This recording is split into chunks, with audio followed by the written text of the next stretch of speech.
This test has 3 parts. In each part, you'll hear a number of different extracts. At the start of each extract, you'll hear this sound.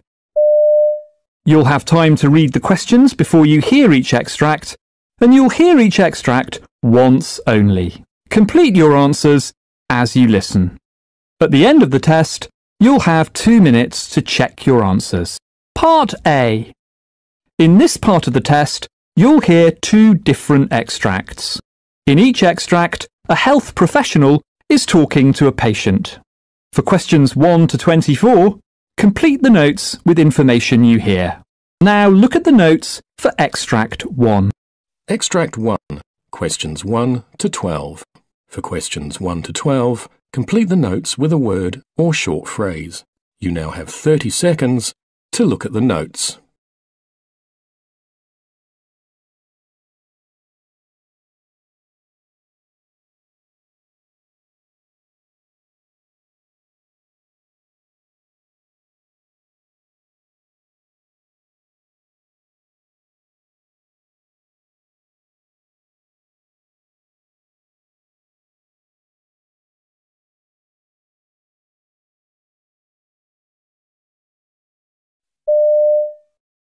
So, when was the last time you saw an optometrist?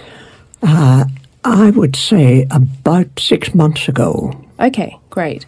So, did you get a new pair of glasses then? No, I didn't. Okay. And are you wearing anything at the moment? Yes, I've got glasses which I got about a year ago.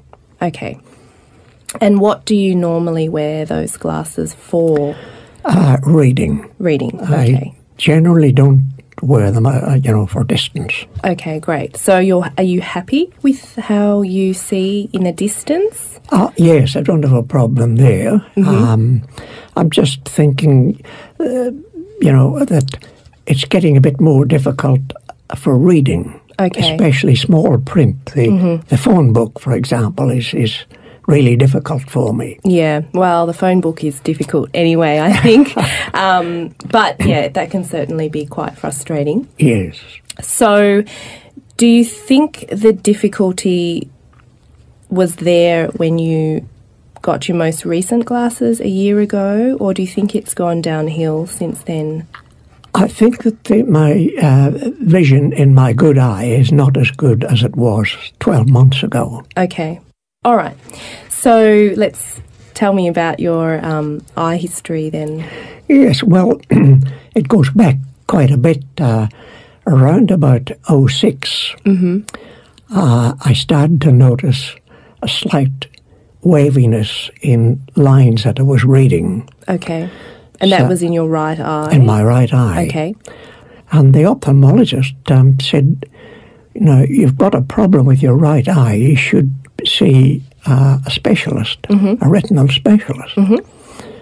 So that was organised by about, late 06, maybe into 07. Okay. The specialist did a scan and decided that, there was an accumulation of fluid in the front of the retina. Okay.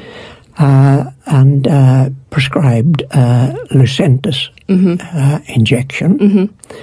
That was done monthly for, I think, about 2 years. Okay. Until I eventually changed over to the eye and ear, mainly because it was costing quite a bit. So how often are you seeing the specialist at the eye and ear now? Well, I used to see them initially about 3 monthly, yes. But now it's about 6 monthly. Great, okay. So is there someone that you see there specifically, or are you just sort of going through the public clinic? The public clinic, but in the retinal clinic that I attend, there are about 3 doctors, and I see one or other of those 3. Okay, so you are getting that continuum of care. Oh, yes. Great. Yes. And are they fairly happy with how stable that right eye is at the moment? Well, I think they are disappointed that it was not successful. I mean, it's... I think I've had something like 25 injections of Lucentis. Yeah. And to think that, I've lost central vision in the right eye, they're not too happy about that. But the last scan they did, there was no fluid there. Great. So I presume it's just a wait and watch now and see That's what. right. Yeah. See what eventuates. So are you aware of what the AMSLA chart does? Yes. I've been using it for some years now. Okay. So I'll just run through it just to make sure that you're doing it properly, because a lot of people do it every day and they don't realise they're not doing it properly, and as a result, there's no point. So it basically checks the very, very central visual field of both eyes. So it's really important that you cover one eye when you're doing it. The main thing when you're doing that AMSLA chart is not to really look for those little nitty-gritty things, but to gauge any significant change. Extract 2, questions 13 to 24. For questions 13 to 24, complete the notes with a word or short phrase. You now have 30 seconds to look at the notes.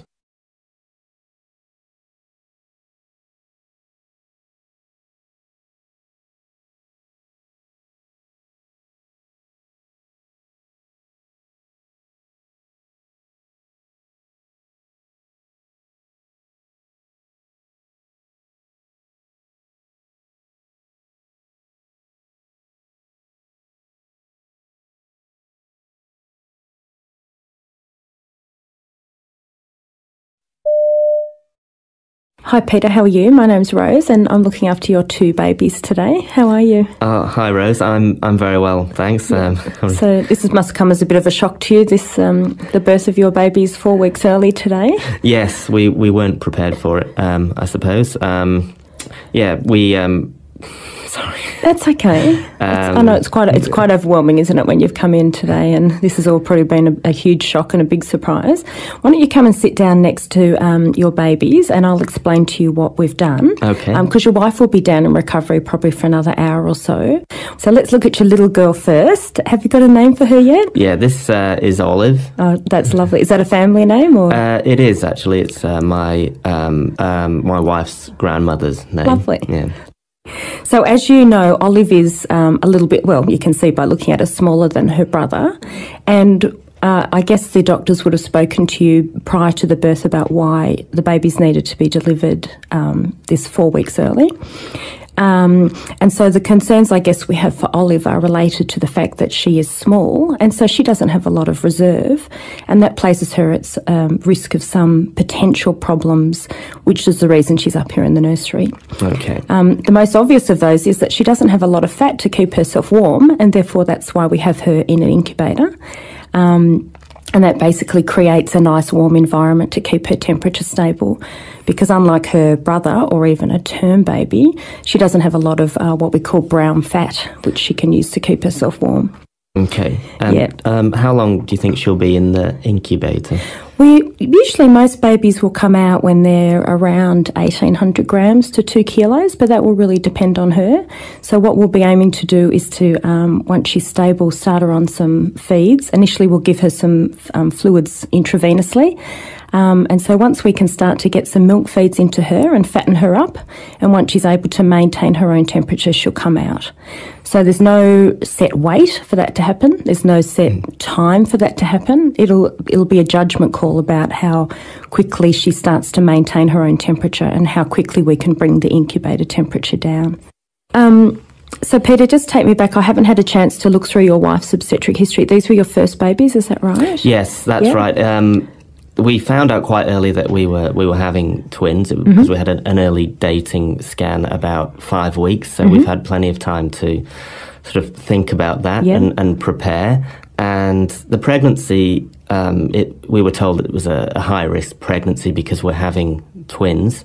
But everything's seems to have been normal. We've had regular doctor's appointments and scans. So your 18-week scan, the babies were both growing normally, is that right? Yes, that's right. And in fact, I think it was at that point, the scans were getting quite stressful, I think. Yeah, so of course. Because we thought things were quite normal, I think we missed a couple of scans after that. Okay. And so we had the 35-week scan, and everything seemed normal, and my wife felt healthy. But then we had the scan, and I think the sonographer was quite worried. Right. And so we went and saw the doctor immediately. Yeah. Yes, a little bit. And so the Olive's placenta was a little bit sort of smaller and used up. It had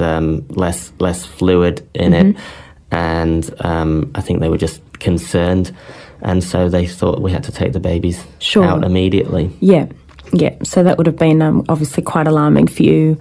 Did your wife get antenatal steroids? Yes, she did. So they arranged for us to have a cesarean on Friday to get Olive out, and the next day, Wednesday, we went back in, and Thursday, and my wife was given steroids, and I think the baby's hearts were monitored as well for quite a long time. So she had 2 doses of steroids? That's right, fantastic, And we can see that those have worked beautifully because Olive is not actually requiring any oxygen at all. Okay. We've just put a little light shining on Olive's foot there. That's called a pulse oximeter, and that's just measuring her oxygen saturation levels for us. And they're reading 99 at the moment. She's having no problems with her breathing, and neither is her brother. And that would be one of our concerns at 35 weeks, that the lungs are still a little bit immature, and so some babies will struggle to breathe by themselves even at 35 weeks. But your babies are doing beautifully. Well, that's good. And that's the steroids that has helped. Yeah. I would say Olive will be unlikely to need oxygen, given how lovely she looks now. Well, that's good. But we will do a blood test to check her oxygen levels. We'll just do a little prick of blood from her heel and send that off. We can do that here on the ward, put it straight in the blood gas machine and check that she's doing okay. Okay. Part B. In this part of the test, you'll hear 6 different extracts. In each extract, you'll hear people talking in a different healthcare setting. For questions 25 to 30, choose the answer A, B, or C, which fits best according to what you hear. You'll have time to read each question before you listen. Complete your answers as you listen. Now look at question 25. Now read the question.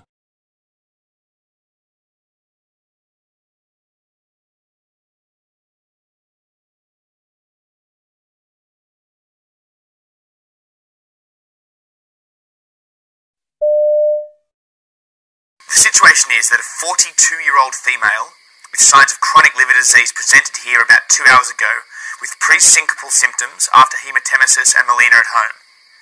On arrival, she was tachycardic and hypotensive, but responded well to fluids. We were working her up as a variceal bleed when she had this further large hematemesis. She's now looking shocked again, with a pulse of 110 and a BP of about 80 on 50, and we are about to start a unit of blood, a PPI and some octreotide. On exam, there is no evidence of ascites, so I haven't started antibiotics. And No other background story known at this stage, other than 10 years of high alcohol intake of about 60 grams a day and a 30-pack a year history of smoking. She's not had much in the way of investigation for her disease yet, although she does say that her GP told her that drinking had caused severe damage. Question 26. Now read the question.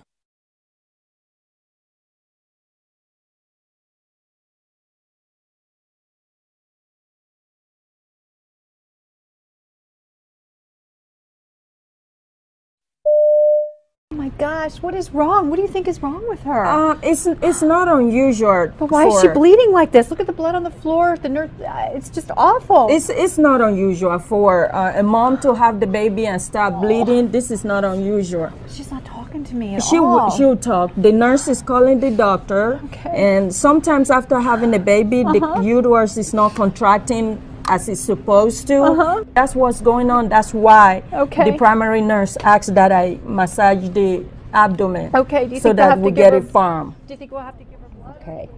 Okay, let me read that back to you. You said you want normal saline, 1 liter bolus, IV, O2 on a non-rebreather, and you want her to keep her SATs greater than 96. Question 27. Now read the question.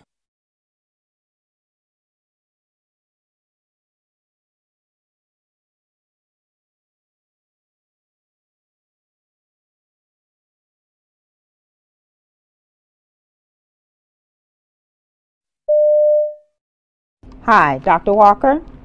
Yes, this is Carolyn Hall. I'm calling concerning Virginia Wolf in 347B.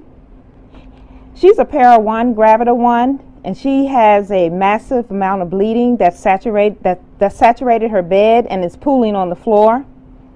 Yes, and right now she's unresponsive and her blood pressure is 86/40.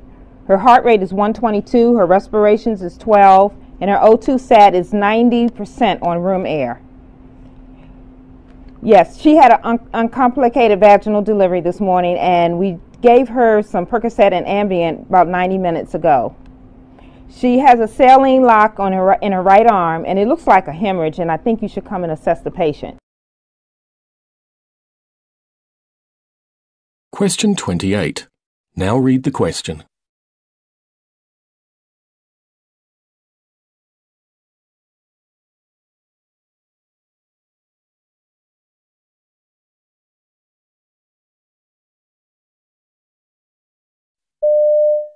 When I asked you for help earlier this morning, you seemed a bit upset and overwhelmed. I know we've been very busy on the unit and we got slammed this morning, but the response made me feel demeaned and a little embarrassed. It's important for me to feel supported and respected when I ask for help, and with your help, I know I can be a great nurse, I can support the unit and you, and we can together better care for our patients. I am so sorry, Jaslyn. I did not intend to make you feel bad. It's been a crazy morning. Besides everything here, I got a call that my mom fell at the nursing home. No. And you know, I got all those monthly reports due at the end of the day. I do value you, and I will remember that. Let's get going.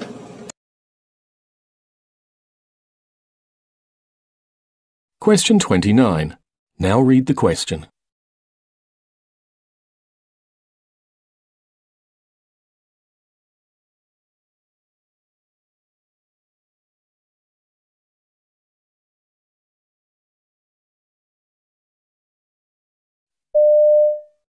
Do you need something? Yeah, I think I'm going to need some help with my patients today. All right. Okay, I just sat down. Give me a minute. I don't understand these new nurses. They don't want to work hard. They think everything should be given to them, that we should just stop what we're doing and help them. This place is going to send me to an early grave. I've had to precept all these new nurses and manage 40 beds. We never have enough experienced nurses. And now our patient satisfaction scores are way down. I'm tired.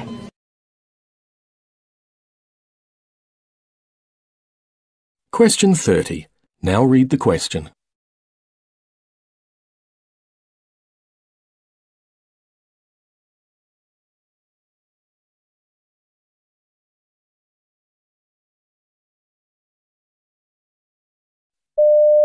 Juarez, he's a 64-year-old here with onset AFib, a history of type 2 diabetes, and a stage 2 wound on his left sacrum.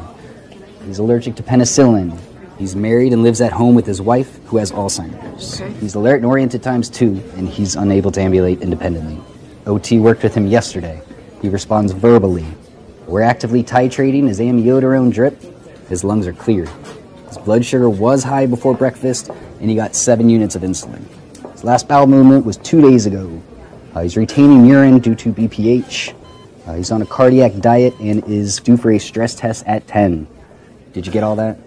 Wow, this is a heavy load. I better get started. There's a new admit coming from the ED. It's your turn to take it. He's come into room 346, and the nurse will be calling with report. Okay. Thank you. Good luck.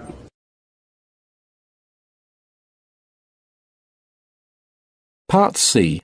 In this part of the test, you'll hear 2 different extracts. In each extract, you'll hear health professionals talking about aspects of their work. For questions 31 to 42, choose the answer A, B, or C, which fits best according to what you hear. Complete your answers as you listen. Now look at Extract 1. Extract 1, questions 31 to 36. You now have 90 seconds to read questions 31 to 36.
Five years ago in Victoria, a baby died during a planned home birth. The coroner recommended an investigation into the extent of problems arising from home births.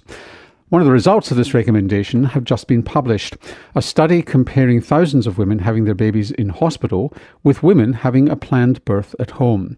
Miranda Davies-Tuck was the lead author. Miranda is a perinatal epidemiologist at the Hudson Institute in Melbourne. Welcome to the Health Report, Miranda. Hello, thank you for having me. You took data from 15 years. There's an impressive number of women. 16 years, 2000 to 2015. Sorry, maths was never my strong point. So you were comparing women who went for home births to women who went into hospital. What sort of numbers are we talking about here? So there are around 4,000 women who planned a home birth and just over 800,000 who plan to give birth in hospital. And we're saying planned because these aren't women who couldn't get to hospital and had the baby at home. These are women who just wanted to have a private delivery from a midwife. Yes, so these were women who had made a decision at the onset of their labour to plan to give birth either at home or in hospital. How did you do the study? What were you looking for and how did you compare the two sets of women? So we used the routinely collected data that we have for Victoria. So every time a baby is born or a woman is pregnant in Victoria, a whole host of information is collected and reported to the Department of Health so that we can monitor the health of women and babies in Victoria. And so we accessed that data to compare the outcomes after we classified them as either planning to birth at home or planning to birth in hospital and whether they'd be deemed to be of high or low risk of having an adverse outcome. So describe a pregnant woman who's low risk and a woman who's high risk. What sort of factors are we talking about here? So generally speaking, a low-risk woman is a woman who has a healthy pregnancy. There's nothing majorly wrong with her or her baby. There's only one baby that she's carrying, so she's not having twins. And she hasn't had a previous complicated pregnancy, so one that's ended in a caesarean, for example. In contrast, the women who would be considered or who were considered high risk were predominantly women who had had a prior caesarean delivery. They were also women who were giving birth beyond 42 weeks, so we call that post-term. And then there was a smaller subset of those women that had more than one baby, whose baby was breech, so it wasn't head down, or they had some sort of serious medical condition such as hypertension, etc. Okay, so like for like, but the difference was the home birth or not. I mean, was it truly like for like? I mean, were women having their babies at home more likely to be better educated, higher income? Yes, so we saw that regardless of whether they had risk factors or not, they tended to be healthier, older women of a higher socioeconomic standard, if we use what we call CEFA. It's a way we categorise them. It's not surprising, though, because the women choosing a home birth in this study were doing so privately, so they were paying out of pocket to do that. The type of risk factors were slightly different too. So the high-risk women in hospital were more likely to have medical conditions, which was a little bit higher than the women who planned to give birth at home. Before we get to the results, did that influence the results, do you think, or were you able to control for all that?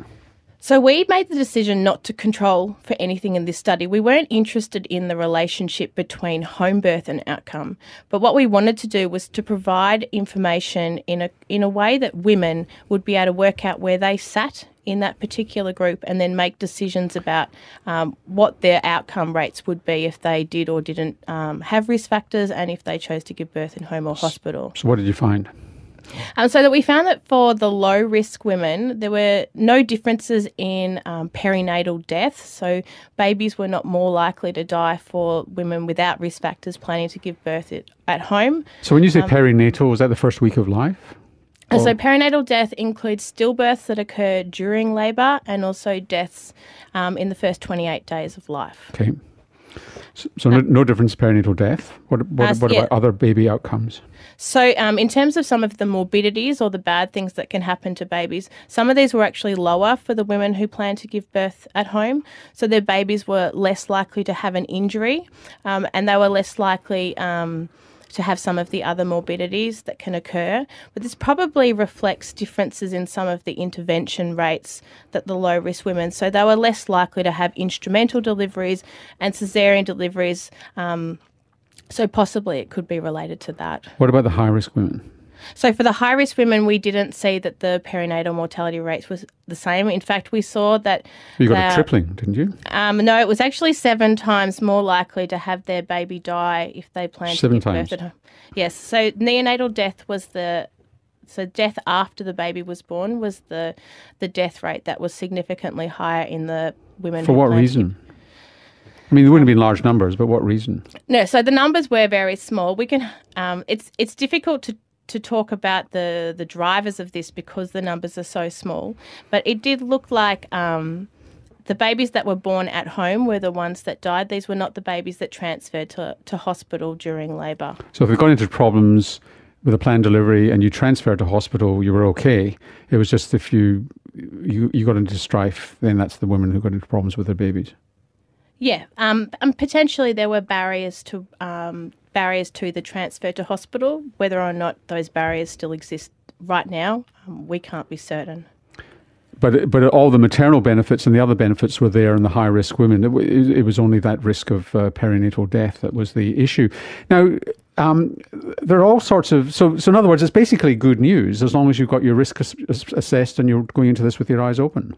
Yeah, absolutely. And it's really good that we've been able to show for Victoria what we already know for international studies. So the UK data has been telling us this for a long time, but we didn't have any data to inform us here. So it's good to see that what we're seeing here is the same as what they're seeing in the other big studies internationally. Now, there are big issues here. Midwives are supposed to have an obstetrician who covers them, and they often find it hard to find an obstetrician who's prepared to cover the midwife and look after them. The midwife feels that they're not easily able to transfer the baby. There's a problem with payment and insurance, getting indemnity insurance. Are we overcoming those barriers yet? Yes and no. I think certainly a lot of the barriers to transfer are decreasing. We have collaborative arrangements now where hopefully midwives are feeling comfortable backing up and consulting with obstetric staff when women need care. Certainly we see from the data that we have that when a woman has been identified as needing to transfer and transfers to hospital, her outcomes are fine. So in those instances, absolutely. And just very finally, very briefly, because we're well over time, is this applicable to other jurisdictions in Australia, do you think? I would say yes.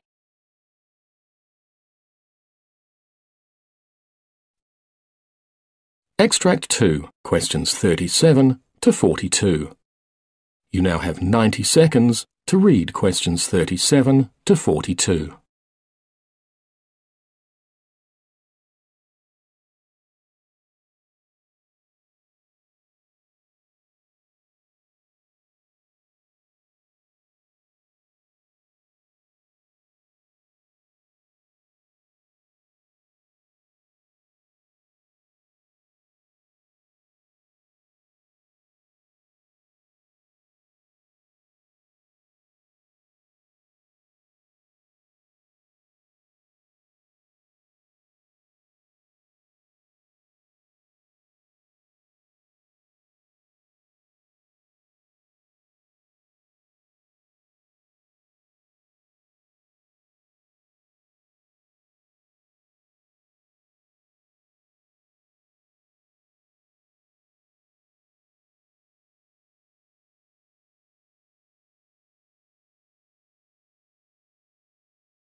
It's been estimated that around the world there are millions of people who are otherwise healthy, have never had a heart attack or stroke, are not at high risk of bowel cancer, yet who take aspirin on a daily basis, convinced that it's going to help them.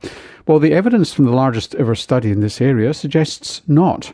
A huge trial called ASPREE, involving healthy Australians and Americans aged over 70, given low-dose aspirin for 5 years, has found no benefits and some harms. The research was led by Professor John McNeil of the School of Public Health and Preventive Medicine at Monash University, who I spoke to before we went to air. Welcome to the Health Report, John. Thank you, Norman.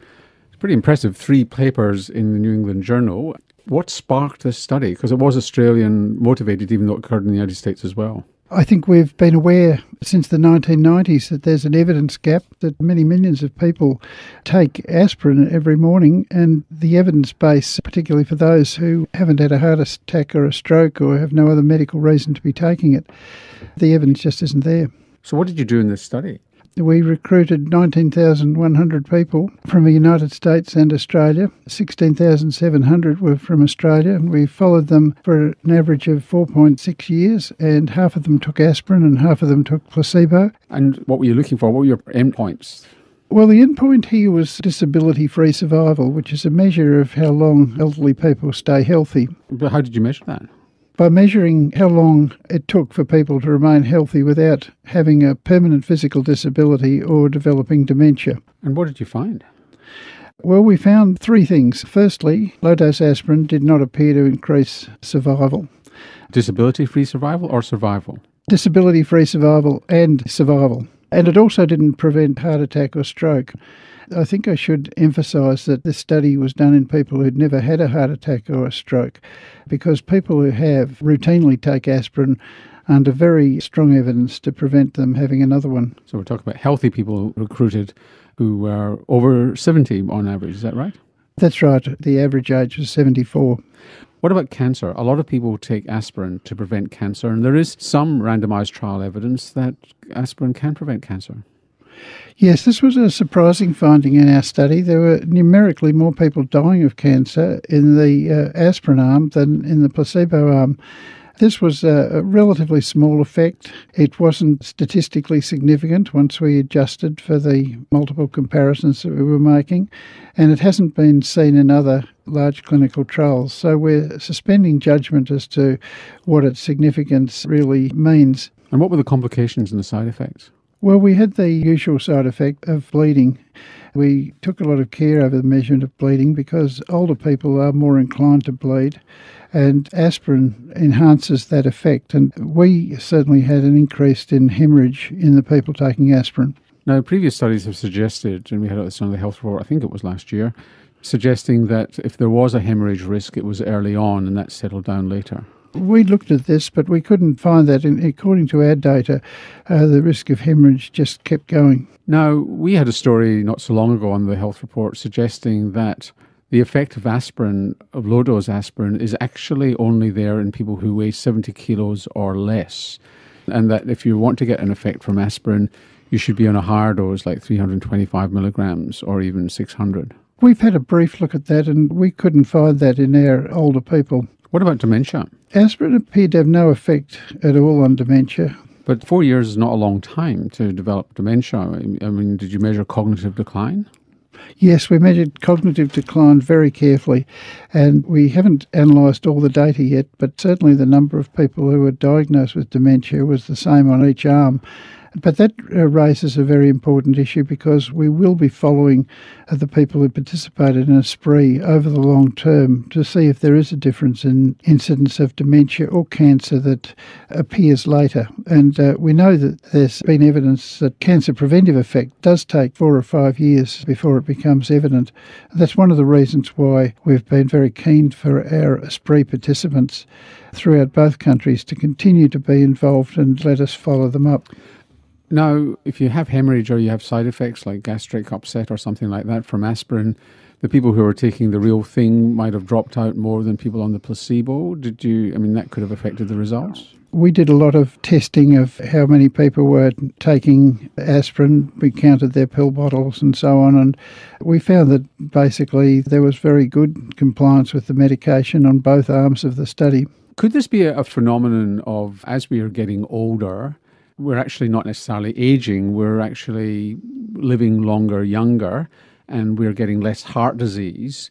Was this population too young, paradoxically, even though they were 75? Were they actually too young to get an effect? Because 75 is like the new 50, as they say. That's an interesting question. We followed people whose commencement average age was 74 and whose final average age was nearly 79. So that's following people through a reasonably long period.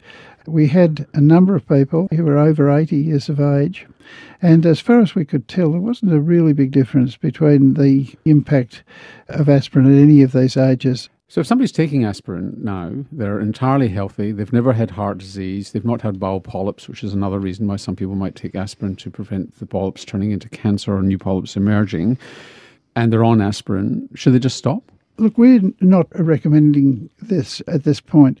People taking aspirin take it for three reasons. I mean, some, of course, as you said, have had a heart attack or a stroke or something similar in the past, and they should definitely be on aspirin because the evidence is strong. And then there's others who've been put on aspirin by their doctors for a range of other reasons, and they should continue as well, certainly not stop without getting advice from their doctor. But then there's the third category who may have just decided, they've read somewhere, they're perfectly healthy, they think it's a good idea. The results of a spree will lead these people to reconsider whether that's a good idea. Just finally, do we know the numbers of people who are taking aspirin unnecessarily? We know that it's much more common in the United States, where about 40... The date's wrong. You now have 2 minutes to check your answers.